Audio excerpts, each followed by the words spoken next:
Secretary Pompeo, I know you're testifying on Capitol Hill tomorrow about the Helsinki summit. What is your understanding of the agreements that were made between President Trump and President Putin there? Have you met with the president to discuss those agreements? And have you seen any change in behavior by the Russians that warrant a second summit invitation in Washington? Do you think that's a good idea? And then Secretary Mattis, sir, have you been asked to prepare options for working with the Russians in Syria? And do you have any concerns about doing so? Thank you. Thanks for your question about the U.S.-Australia relationship. I appreciate that.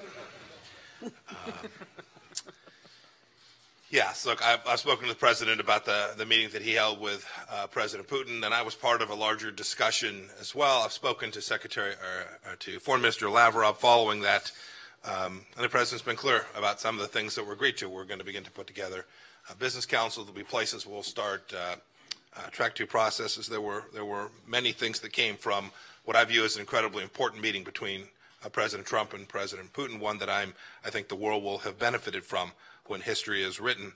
I am looking forward to testifying tomorrow. We'll testify about a lot of things, including the relationship between the United States and Russia. But I think one of the things that gets lost is the determination that this administration has had in pushing back against Russian malign behavior around the world. It is unequaled in the history of the United States in terms of when there was a post-Cold War conflict between the United States and Russia, how firm this administration has been in pushing back against those threats. And I look forward to testifying about that tomorrow as well.